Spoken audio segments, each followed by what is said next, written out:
it sounds like he didn't want to watch his own babies. It sounds like he didn't want to babysit his own babies. I could be wrong. I'm going to let y'all hear what he says. I'm going to talk about this Tateona Williams case out of Detroit. And I also want to cover something that I have not heard a lot of people say about the parking garage that she was staying in, where her babies died, 2 of them, due to hypothermia. So I want to get into that. But first, I want to actually cover this case from the beginning, in case you are just popping in and you don't know what happened. Tateona Williams, which is a mother of 5, called the city of Detroit in November for help finding shelter for her family after learning that their living arrangement with a relative was no longer working out. So she was staying somewhere, and for reasons that, you know, they are aware of, she was no longer able to stay there with her 5 children. Now, this is courses in Detroit. Williams never reached a resolution with the homeless response team, and no one followed up, even after the city opened a new drop-in shelter for families just a few weeks later, its mayor said. So they had some facilities, but the homeless population within this area, definitely around the time when it was cold, wasn't where it could be at that time. Now, she says, I called out of state. I called cities I didn't know. I called cities people asked me to call. I even asked Detroit. I've been on the CAM list for the longest, she said, referring to the coordinated entry system for unhoused people that they are urged to contact in near Detroit. So this woman, you know, we've had some cases that we discuss. You know, I like to cover cases for mothers, about mothers and things like that, because if we don't have mothers on deck, good mothers who are out here trying, y'all, we are, you know what I mean? So I like to cover this. This case to me is a bit different, which is why it took me some time to get into it. Now, before I even get into that, really quickly, I keep hearing Detroit. What is going on in Detroit? Are they crazy? Wow, Detroit need to get a hold of themselves. Let me be clear. This stuff happens everywhere. And Detroit is my number 1 supporting city, Michigan, Detroit. They support me big time. And the reason why I say that is because I'm out there a lot. I probably went out there, I go out there for the conventions where I meet my readers and the other people that are in the Detroit area. The reason why you keep hearing so much of Detroit is because Detroit supports their authors, they support their filmmakers, and they support stories that are about their city, Michigan as a whole.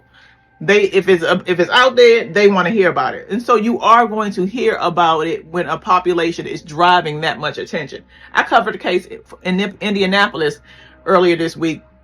I covered one that was in Florida about 2 weeks ago. So we know it happens everywhere, y'all.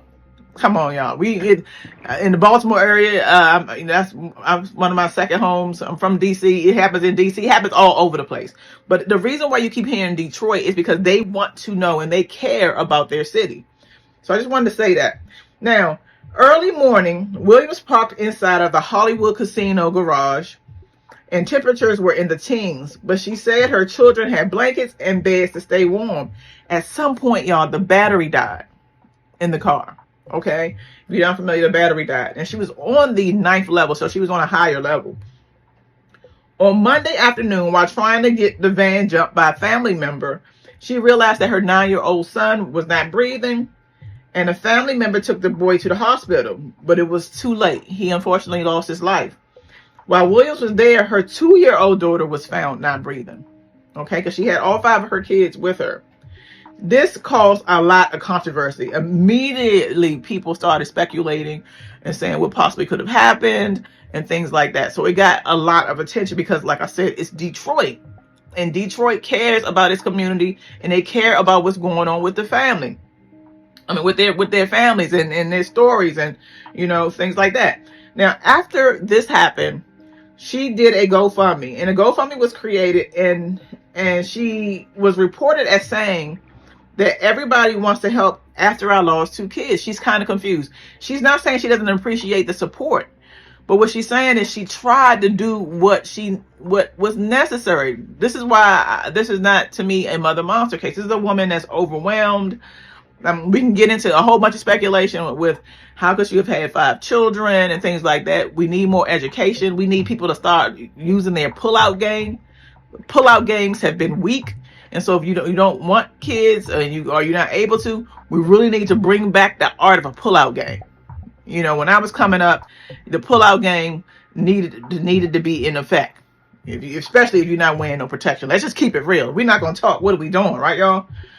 So they ended up talking to the father. The news talked to the father, and he led me to. Let me let y'all hear. They were homeless. Had Tateona ever reached out asking to? No, she did not. All she said was, "Can I get him? Can I get him? Just to get him, and can I get him? Because you're homeless." That's two different things. She said she had been homeless for 3 months. See, that's what I saw, about 3 months, but she ain't never said nothing to me. Nothing. So all them other side stories, they can cut all that. No, she did not. The man is sounding like, you know, it's very much to me giving that he was not feeling like watching his own, you know, he didn't want to feel like babysitting. Now, he's still lost, and I'm not saying this is not painful, but if we're going to start doing the responsibility, we got to do it as a whole, which the social media, for the most part, have been doing. These are her two babies. That, like I said, they were her 9-year-old son, Darnell Currie, and then her 2-year-old daughter, A'millah Currie. These are her two babies that lost their life. So, y'all, she's getting support. People are behind her. What was it? $51,235 that was raised. And then the dance came. Oh my God. There was talk. What is she doing? She lost 2 kids. This is very tacky.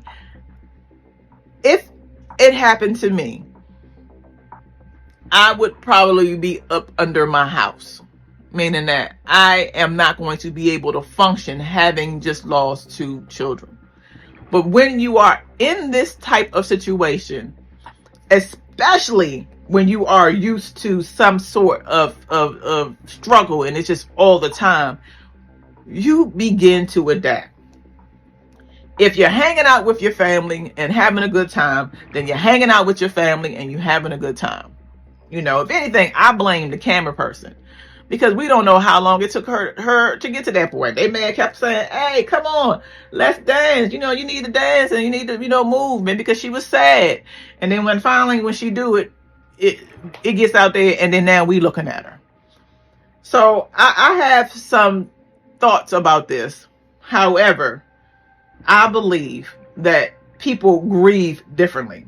Okay, people grieve differently. So after that event, they gathered at this is her and her family. Mourners gathered at the Triumph Church to pay respects to Darnell, 9, and A'millah Currie, 2, on Thursday, February 20th. And it appeared to be a very beautiful service. But now I want to talk about something that people don't know about it.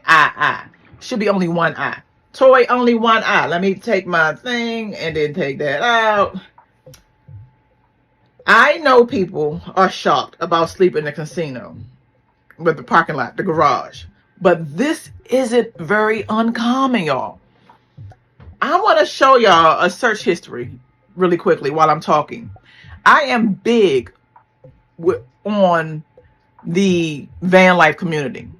I'm not living in a van. I don't know what it is about it, but I love the van life community. Some of my favorites are Mateo, for Winter is Blue. Oh my goodness.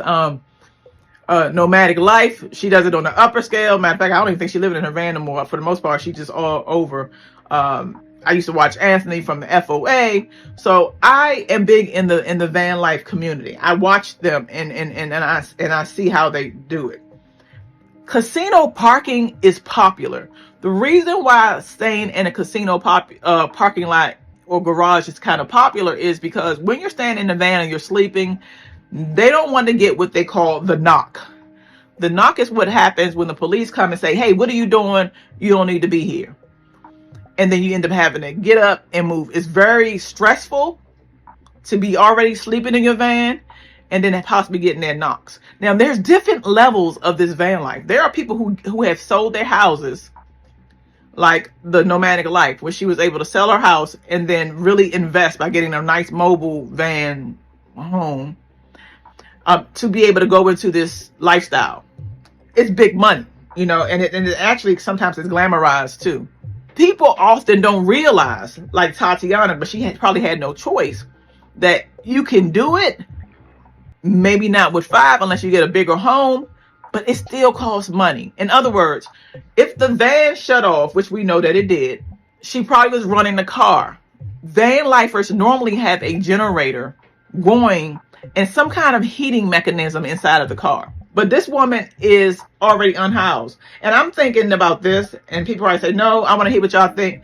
Tell me if y'all think that these places should start renting generators. Because if she had a generator in the car and was able to operate a small heating system, you don't want to keep it on too long because then you got carbon monoxide and stuff like that, but they got carbon monoxide detectors, then her babies may have been alive. So in other words, you ain't got no place for nobody to sleep.